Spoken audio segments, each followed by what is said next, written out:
नमस्कार दोस्तों, आज की वीडियो में हम बात करेंगे why should we protect our environment. क्या हम अपने पर्यावरण को बचाना चाहते हैं या बचाना चाहिए? ऑफकोर्स हमें अपने पर्यावरण को बचाना चाहिए। तो इसी टॉपिक पे हम गहराई में बात करेंगे। तो इसलिए सबसे पहले आप हमारे यूट्यूब चैनल पर है तो आप हमारे चैनल को सब्सक्राइब कर दीजिए और ज़्यादा से ज़्यादा इस चैनल को शेयर कीजिए। और इस वीडियो में आपको जो भी अच्छा लगे तो उसके बारे में कमेंट ज़रूर करना। आपकी एक कमेंट हमारे लिए बहुत मोटिवेशनल होती है। तो चलिए शुरू करते हैं। एनवायरनमेंट यानी पर्यावरण। पर्यावरण को हमें क्यों बचाना चाहिए?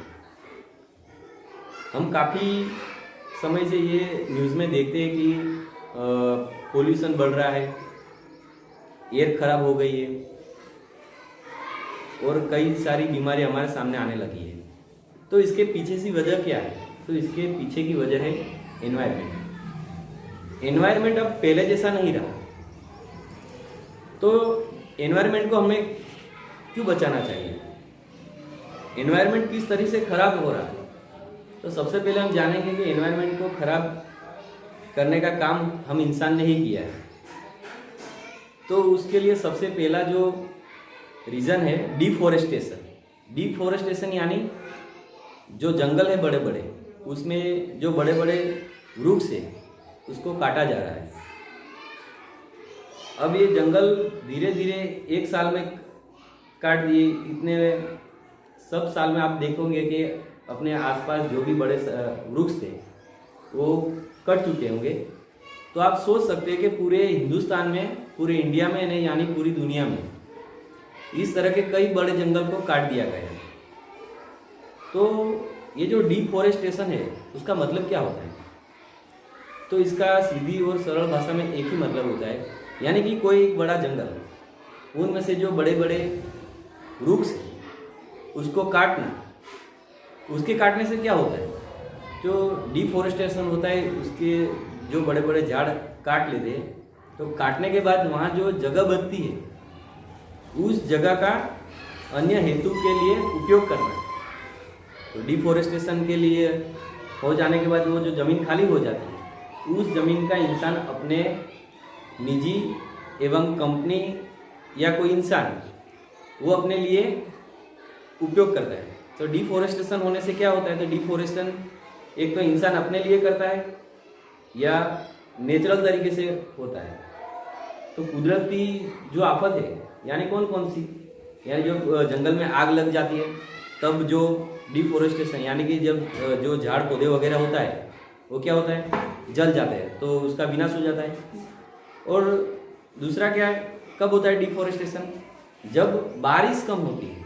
तो बारिश कम होने से जो जंगल में जो पेड़ पौधे होते हैं वो क्या हो जाते हैं? मर जाते हैं और वो पेड़ जो प्लांट होता है वो बड़ा नहीं होता है। इस तरह से डिफॉरेस्टेशन होता है। ये कुदरती तरीके से होता है, नेचुरल डिजास्टर।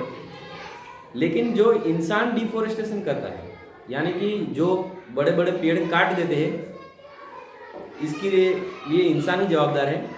तो ये बड़ा प्रॉब्लम है हमारे देश के लिए नहीं लेकिन पूरी दुनिया के लिए।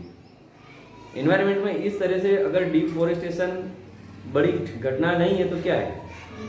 पूरी दुनिया में इस तरह से कई जंगल अभी कट चुके हैं और कट रहे हैं।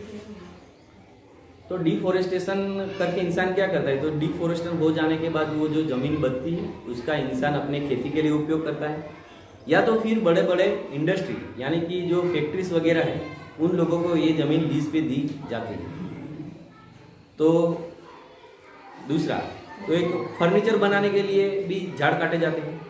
तो इस तरह से इस बहुत सारे तरीके हैं। सभी इस तरीके से क्या होता है कि डिफॉरेस्टेशन ज़्यादा बढ़ रहा है। डिफॉरेस्टेशन ज़्यादा बढ़ने से क्या हो जाता है? तो जंगल कम हो जाते हैं। अब ये सोचिए कि डिफॉरेस्टेशन हो गया तो उसका रिजल्ट क्या आएगा?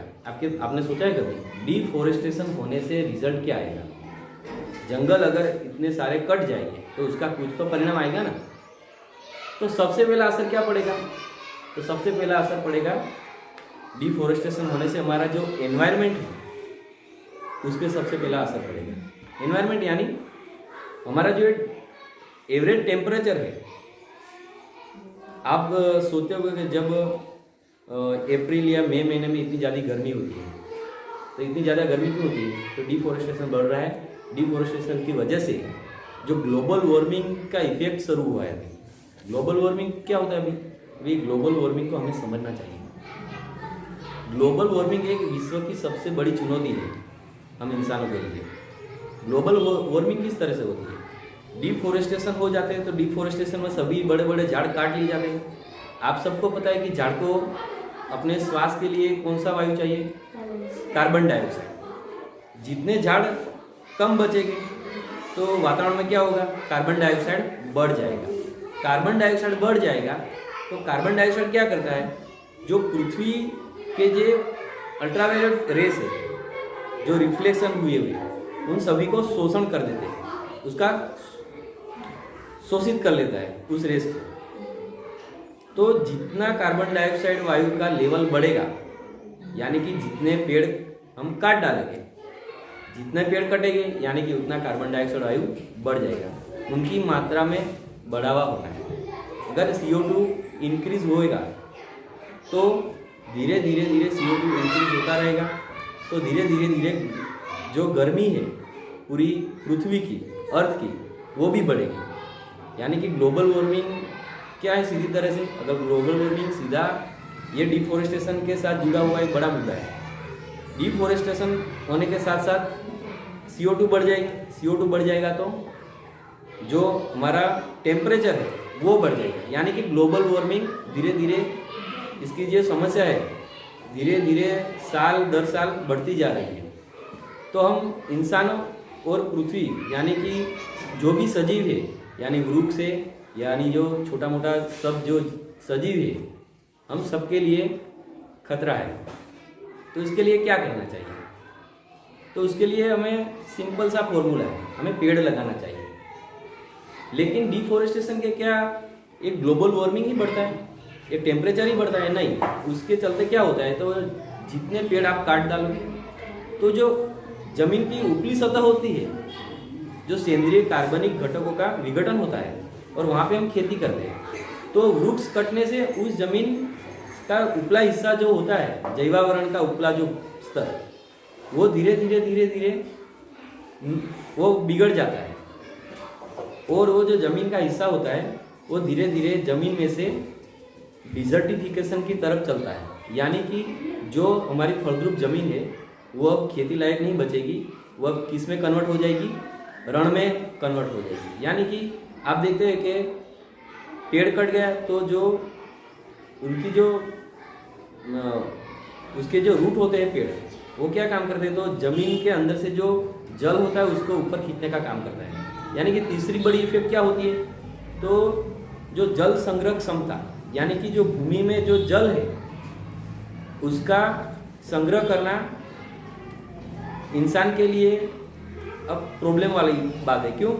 कि जितने ज़्यादा पेड़ यानी जंगल रहेंगे तो पानी का स्तर भी उतना ऊपर ही रहेगा। अगर पेड़ ही नहीं बचेंगे तो आप मान लो कि जो जल का स्तर ऊपर है वो कहाँ चला जाएगा? नीचे चला जाएगा। अब ये दूसरी बड़ी इफेक्ट हुई। सबसे पहले ग्लोबल वार्मिंग होएगा, तो ग्लोबल वार्मिंग से क्या होगा? तो टेम्परेचर बढ़ जाता है, CO2 की मात्रा बढ़ जाती है। दूसरा, तो जो हमारी भूमि में जो जल संग्रह क्षमता है वो कम हो जाएगी। और तीसरा, जो फलद्रुप यानी कि जो खेती के लिए आवश्यक तत्व है वो भी मर जाएंगे। और जो ज़मीन है हमारी वो धीरे धीरे डिजर्टिफिकेशन में कन्वर्ट हो जाएगी, यानी कि रण निर्मित हो जाएगी। अब इसे हमें रोकना कैसे है? क्या हमें जंगल को काटने को उसे प्रोत्साहन देना चाहिए या हमें स्टॉप कर देना चाहिए? मैं दोनों तरफ से एक आंसर रखना चाहूँगा कि आपकी जो आवश्यकताओं है, आपकी जो बेसिक नीड्स है, उतना ही आप कुदरती संसाधनों का उपयोग करें, क्योंकि वो भविष्य में आपको और आपके जो पीढ़ी है उसको बहुत काम आने वाला है। तो जो डिफॉरेस्टेशन है, ज़्यादातर पेड़ काट डालेंगे तो उससे चलते क्या हम लोगों को फ़ायदा नुकसान होगा? तो सबसे पहले मैं ये कहना चाहूँगा कि सबसे पहले जो जंगल में रिलेटेड यानी कि पर्यावरण संबंधित आपको ज़्यादा इन्फॉर्मेशन दूसरे वीडियो में मिल जाएंगी, तो मेरे यूट्यूब चैनल को सब्सक्राइब जरूर करना और उसको कमेंट करना, शेयर करना। तो इन्वायरमेंट संबंधित यानी कि पर्यावरण संबंधित आपको ज़्यादा इन्फॉर्मेशन के लिए मैं दूसरे वीडियोस भी बनाऊंगा, तो आप मेरे यूट्यूब चैनल पे जाइए और इसके बारे में ज़्यादा नॉलेज प्राप्त कीजिए। तो मेरी आपसे यही विनती है कि आप मेरी चैनल को सब्सक्राइब कीजिए, आप शेयर कीजिए और कमेंट कीजिए।